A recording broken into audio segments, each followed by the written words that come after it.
J'ai assisté à un cours sur l'amour de soi l'an dernier. On était dans un petit cadre avec une petite dizaine de personnes et on s'est mis 2 par 2. Et c'est un exercice qu'on nous a demandé de faire pour cultiver notre amour de soi. Exercice que j'ai passé à mes potes, à quelques-uns, et ça a fait des merveilles à chaque fois.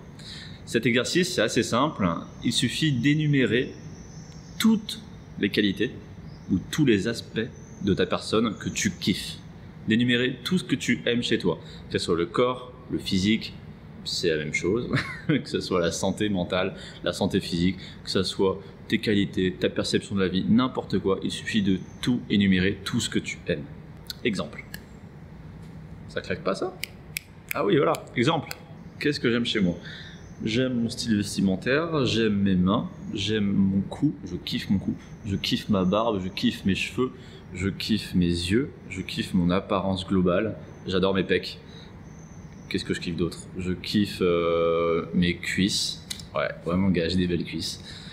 Ensuite, je kiffe les amis que j'ai réussi à me faire, je kiffe ma perception de la vie, j'adore la philosophie de vie que je me suis auto-apprise. J'adore ma manière de retourner les choses vers du positif. J'aime mon goût pour les femmes, j'aime mon goût pour la bouffe, j'aime mon goût pour les valeurs, pour la vérité. J'aime justement cet aspect d'avoir des valeurs pour la vie. J'aime le chocolat, j'aime le fromage, putain. J'aime mon goût pour la bouffe, hein, j'ai déjà dit ça. Bon là c'est un petit exemple, un petit aspect de ce que ça peut donner, mais en gros c'est un exercice qui dure sur 10 minutes où tu cherches toutes les qualités, tous les petits aspects de toi que tu kiffes. Et le fait de l'énumérer, t'en prends conscience. Et le fait d'en prendre conscience, tu l'acceptes. Et là encore c'est facile, je suis devant ma caméra, seul, il n'y a pas un chat dans les rues parce qu'il est 5 heures et on est dimanche.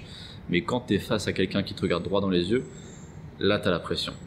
Tu as la pression parce que, on n'a pas l'habitude d'être autant mis en avant. On a beaucoup plus l'éducation de l'auto-sabotage, de la dévalorisation. Et du coup, on n'a pas du tout l'habitude de se mettre autant en avant et de porter autant en ébullition ses côtés glorieux. Et 2, tu as toujours cette petite idée parasite dans la tête qui va te dire « Waouh, le gars, il se prend pas pour de la merde quand même, mais quel ego !» Alors que non, c'est juste, c'est pas du tout de l'égocentrisme, c'est juste se dire, ok, objectivement, je suis ça. Objectivement, j'aime ça en moi. Je l'accepte et je me l'affirme. Et je le montre au monde, surtout. Parce que se montrer dans la lumière fait bien plus peur aux gens que leur côté le plus sombre. Et c'est aussi un superbe exercice pour les gens en couple qui ont envie un peu de remettre un peu de piment, de 2 manières différentes. La première, c'est comme je viens de le faire, énumérer ses propres qualités à son partenaire. Tu vas avoir ta partenaire qui va avoir les yeux qui pétillent parce qu'il y a un côté vachement érotisant et vachement sexué de s'affirmer comme ça, de se dire à tout le monde, regardez, c'est ce que je suis, tu vois, toute la beauté que je suis, je te le présente. Et dans un second temps, c'est de mettre toutes les qualités de ton partenaire en avant. Donc là, tu vas lui dire toi-même ce que tu aimes chez lui. Et là encore, ça favorise encore plus la tension et la connexion entre le couple. Donc si vous faites ça chacun de votre tour, alors là c'est la folie. Et si tu n'es pas prêt à t'affirmer comme ça devant quelqu'un, tu peux aussi très bien l'écrire ou te le réciter par audio vocal ou comme moi, comme je le fais tout seul dans une chambre. Ou le mieux encore, c'est de le faire devant la glace. Et il y a un dernier prérequis pour faire cet exercice, faire le vide. Parce que si tu laisses ton ego un peu prendre le dessus, tu vas commencer à réfléchir, à te juger, à te dire ouais non, je vais peut-être pas dire ça parce que je le mérite peut-être pas, je suis pas si beau que ça, et au final tu vas rien trouver. Alors que si tu fais le vide, tu vas regarder objectivement, sans jugement, et tu vas dire ok, je suis ça. Non ouais, mais je suis juste ça, je n'en profite pas, mais je le suis. Et en fait, tu vas juste énumérer tes qualités en faisant le vide, tout simplement.